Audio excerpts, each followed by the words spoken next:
we obviously need to get your opinion on Erik ten Hag. The Manchester Evening News is basically claiming that the players blame ten Hag's intense training for their injury troubles. But they are still featuring and they are still showing up and playing on the pitch, albeit not particularly well. But does this worry you as a United fan that he has lost the dressing room? Yeah, it does worry me because we hear this every 2 years at Manchester United. It's nothing new.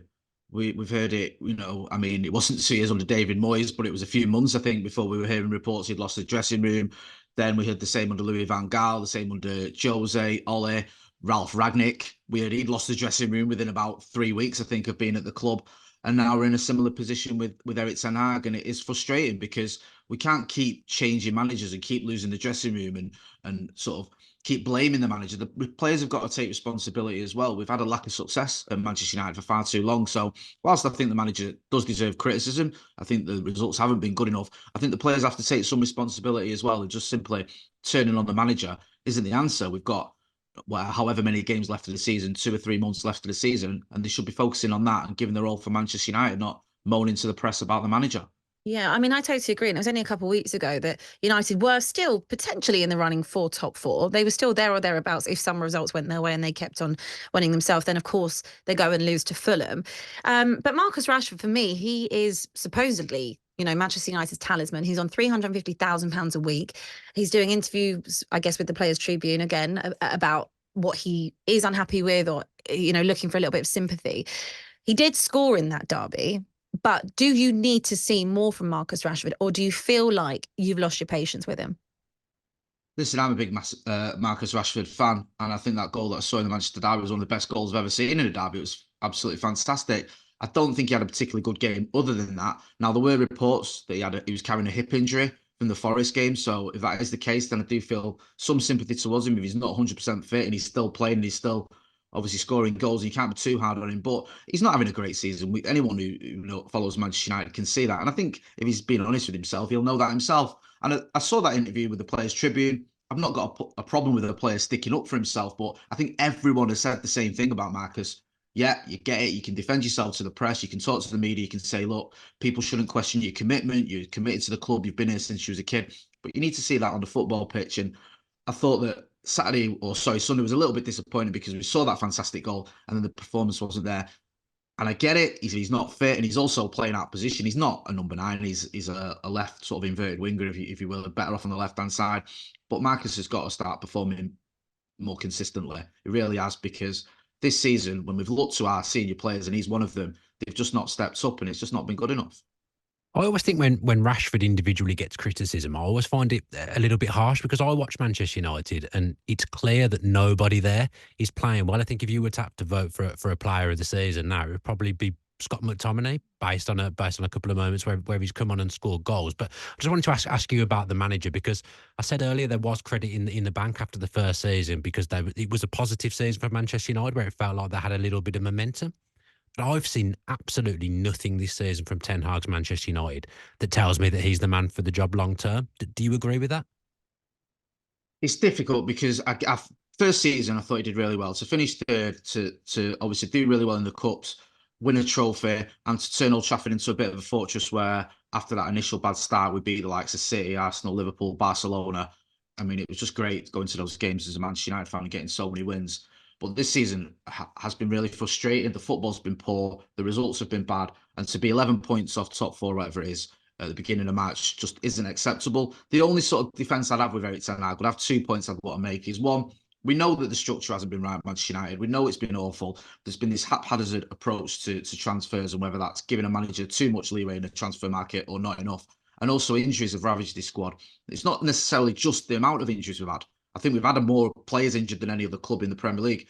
It's the nature of those injuries and the players we're missing. For me, Lisandro Martinez is vital. It's the way Erik ten Hag wants to play. He's been missing all season. Rasmus Højlund was absolutely smashing in goals not so long ago. He gets injured. Mason Mount, who was supposedly our marquee signing, he basically hasn't played all season. Luke Shaw is another one who's big for Erik ten Hag, who's been missing for most of the season. So I do have some sympathy with him, but I'm not going to make excuses to sit here and say that it's been good enough, because it hasn't. All I would say at this moment in time, I still think Erik ten Hag has a chance to save his job. I do. I think if Manchester United, it's a big if, can win the FA Cup and maybe sort of get into Europe through the back door, then he might have a chance of saving his job. But time's running out for him because we're in March, and like you said, 11 points off top 4, just lost the Manchester derby, lost to basically all our rivals this season. It's just not on. I do agree with you. Let's say that he does get sacked. I have to ask you, who would you be interested in seeing in the dugout at Manchester United? Because in recent years, it has become a bit of a poison chalice, hasn't it? This is the thing that I think actually might work in Eric Ten Hag's favour a little bit. You're right, it has become a poison chalice, but I think when you look in the past, we've always had sort of a leading candidate out there where you go, okay, there's a manager you can go and get. I think what did for Louis van Gaal was the fact that Jose was available again when we got rid of David Moyes. Louis van Gaal came in and he was a manager everyone respected. Even though Gunnar Solskjaer kind of got the job because of what he did as a caretaker rather than what he'd done on his CV. The issue I've got now is the names that are being mentioned. Managers like De Zerbi, like Graham Potter, I mean, they're all right. They've had success at Brighton. Have they got a CV or enough pedigree to manage Manchester United? I'm not sure. Thomas Tuchel's another name that's been mentioned as well. Again, he's had a lot of success, won a Champions League, of course, but he seems to be not in decline, but he seems to have having issues in his last couple of jobs. Not gone well at Bayern Munich, and he got sacked at Chelsea. So there's no one for me that stands out and you go, oh yeah, he's the man to come in and turn this around at Manchester United. I think whoever comes in has got a big task. I just hope that with the new structure we've got in under Ineos, they're going to have a better sort of system or structure and better opportunities to have success at Manchester United than we've had under the Glazers, because under the Glazers, it's just been an absolute bin fire. The Thomas Tuchel one's interesting because obviously he did get sacked at Chelsea, but I think that was kind of unfair that he got sacked at Chelsea. The Bayern one is a little bit different, but he was doing a good job at Chelsea. He won the Champions League. He's actually quite a United manager. They've gone from 3rd to 11th, Chelsea, haven't they, since Tuchel left, I think. But Bayern thing would worry me if I was a Manchester United fan, because you've kind of got everything you need for success at Bayern Munich. They've won consecutive league titles, and you're the one that's gone there and it hasn't gone well. You're not going to win the league in all probability. And yeah, you've got Harry Kane, one of the best strikers in world football as well. I agree that there isn't a logical candidate out there for Manchester United at the moment, but I still don't think that means that Ten Hag's the right man to take them forward. That's just my opinion. I actually tend to agree with you. When you look at the signings that he's brought in, Jay, a lot of money spent on, Casemiro, on Mason Mount. Yes, he's been injured. We haven't really seen him in a proper United setup. Lisandro Martinez, but Anthony is really the one that sticks out in my head. It was a hell of a lot of money, and that is a Ten Hag signing. So is Jim Ratcliffe going to give him autonomy over transfers? Because the ones he's brought in haven't really worked.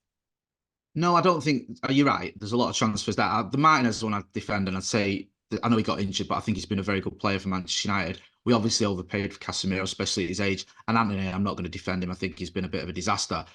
But I think what Jim Ratcliffe is sort of what we're hearing, the noises we're hearing, and I think you've spoken about a lot on talkSPORT, is people like Dan Ashworth coming in. I think Dougie Freeman's been mentioned. Jean-Claude Blanc's obviously involved. Dave Brailsford. Is these people having a sort of a structure in place where it's not just the manager being given a checkbook to go out and get whoever he wants, usually under Eric Ten Hag, someone he's seen playing in Holland. But we actually have a director of football or a sporting director, someone who can identify players that would fit into the Manchester United system. So that could be a way forward. And I think that would help, because the problem we've had with Eric Ten Hag is he's sort of been given almost a free rein for some of these transfers. I mean, Anthony, we were linked with him for 35 million at the beginning of the summer. We don't get him, and then we lose 2 games, and then we go out and spend 80 million on him. It makes zero sense to me. The same with Casemiro. I mean, he's a good player, but probably in decline, past 30, and we went out on a sort of deadline day almost signing of £70 million on a 400k or whatever a week it is contract. I mean, you can't allow managers to do these kind of things. You need someone who's going to be able to sort of not just rein him in, but identify players and give him a sort of maybe a little bit more guidance, because the policy under Eric Ten Hag seems to be, even with Mason Mount, is, have I seen him in the Dutch league and is he any good? Then yeah, we'll spend whatever it takes to get him, and that's not a policy that's working.